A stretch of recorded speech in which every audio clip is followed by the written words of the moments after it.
And wala akong kaidi-idea kung ano ang nangyayari. Although I have some doubts already, bakit parang iniiwasan nila ako. Hindi ko malaman na unti-unti sila nawawala. And kami na lang ang katapusan. Anyway,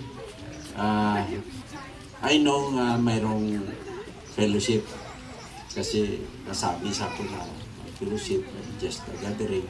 Kasi aalis si Father Joe at aalis din kami. So, fellowship nga. And that was announced. And little did I know that may inihanda pala kayo na talagang surprise. I was really surprised sa palagi nyo ginagawa ito sa akin. Surprise pala. I don't know what is the next surprise. Kung makaabot pa tayo sa 76.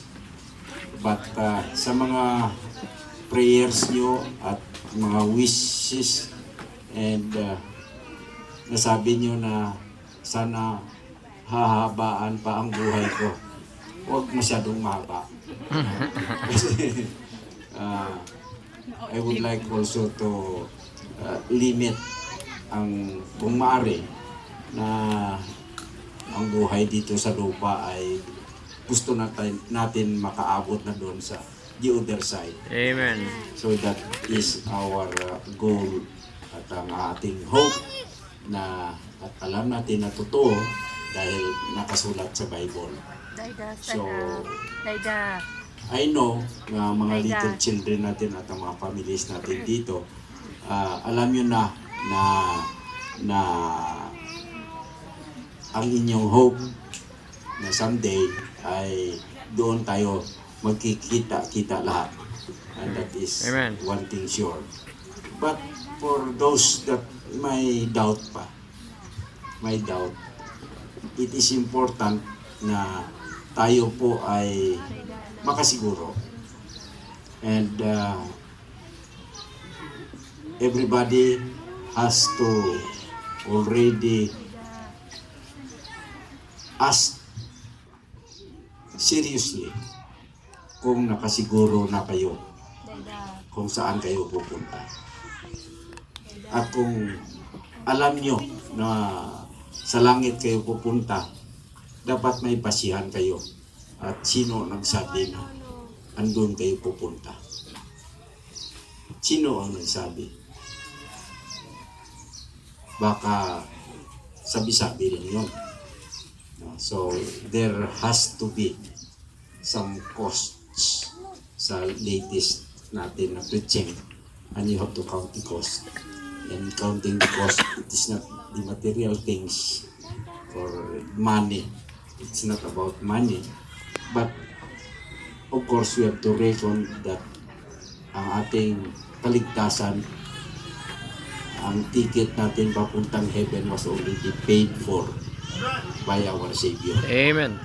Sa cross. Alay ng kanyang dugo, it took the precious blood. That precious meaning, that is the price of our, He paid the ransom for our souls. The finished work at the cross. He died,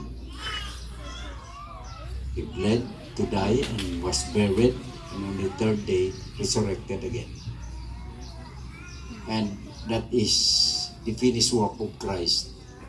According to the scriptures, and according to the scriptures, all your sins have been paid for already. Because He is a holy God, and that is a requirement for you to go to heaven. That you should be holy. Are you holy? The question is, are you holy? You could only be holy when you have trusted to what God have said in the Bible, that it was His Son who died at the cross for your sins. And that is a finished work, perfect atonement for your sins. And you have just to believe that. believing and trusting that your sins have been all gone. Because you could not enter in the presence of God with any taint of sin. Dapat, because He is a holy God, dapat ang lahat na kasalanan ay hindi matanggal sa atin. At the only way na matanggal is by believing the Word of God na tinapos na niya sa cross. And He was already judged for our sins.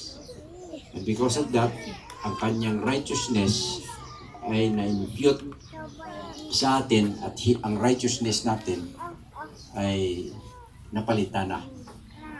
Because our righteousness could not save us. It is only the righteousness of the Son of God. He is the righteous one. The only one that could save us. And answering those questions could save us already. And so, it does not matter kung how old you are. Kasi kahit matagal ka na sa lupa dito, tatagal ka, then ang kaluluwa mo ay hindi nakasiguro kung saan pupunta kung mamatay na. That's one thing. And you have to be sure.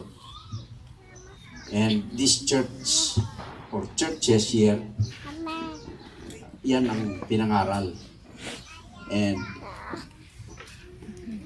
you have heard already the gospel several times, and it's now your turn to believe.